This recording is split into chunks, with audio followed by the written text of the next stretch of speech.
The following story has been brought to you by StoriesToInspire.org. There's a murder story that Reb Leib Steinman, who was the Gadol Ador in Eretz Yisrael after Reb Lezer Shach, and one day a Rebbe in a high school knocks on his door, and the Rebbetzin comes and she opens up the door and she says, "Could I help you?" He says, "I have to speak to the Rav." She says, "What's the matter?" He says, "It looks like an emergency." He says, "Yeah, there's a bacha in our yeshiva, in my class. He's not doing good. And he's disturbing other bachrim. And the Anholas HaYeshiva wants to throw him out. And I want to know, I know B'derech Klal, the Rav always says not to throw the bachrim out of yeshiva. But in order to tell it to the Anhola, I got to tell the Anhola that I heard it myself. I asked the Shaila about this bacha, and the Reb Leib Steinman, the yeshiva, says that I should not throw him out. I need to hear it from him."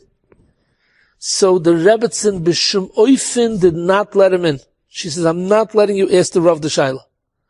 So the Shoyal, the Rebbe, was so perturbed. He didn't understand. "Why are you not letting me ask the Shaila? What's the problem?"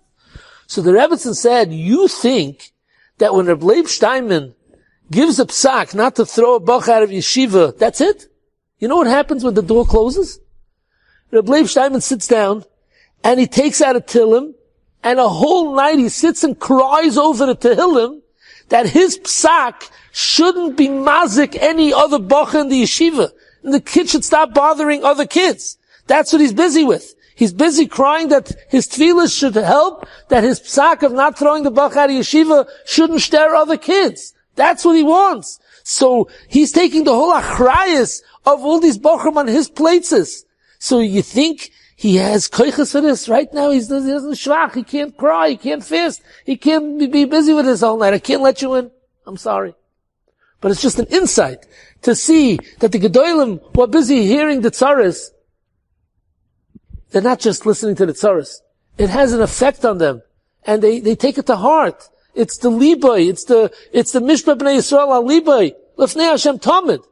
I heard a similar story from Rav Elbaz Shlita. He says over from Reb Ben Zion Abba Shaul, that Reb Ben Zion Abba Shaul, people used to line up the door, by his door, and come to him with that tzaras. And one day, Reb Ben Zion, he would cry. He would hear, when he'd hear the tzaras, he would cry, he'd literally cry. And one day he walked out after the shir and he saw a whole line of people waiting, and he knew every single person in line has a problem, has a need, has a tzara, and he burst out into crying and he says, "Rabbeinu Shalom, so much tzaras in the world." And he went and he listened to each person and he benched them. One time, the crying and the tzaras had an effect on his heart, his whole heart. He felt his heart trembling. And he started to cry and he turns to Hashem and he says, "Rabbeinu Shalom, b'ma chatasi, what did I do wrong that it was nigzar on me to have so much yisurim by listening to all the tzaras of Yidden?" That's what he was crying. He couldn't understand why Hashem is punishing him. Why does he have to hear all the tzaras? There's so much tzaras in Klal Yisrael. And one time his sister came to visit him and she saw him crying. And she says, "My Taira Bruder, why are you crying?" And he says, "You don't understand. People are being soivel so much in this world. And how can I not cry and share in their pain?" Enjoyed this story? Come again. Bring a friend. StoriesToInspire.org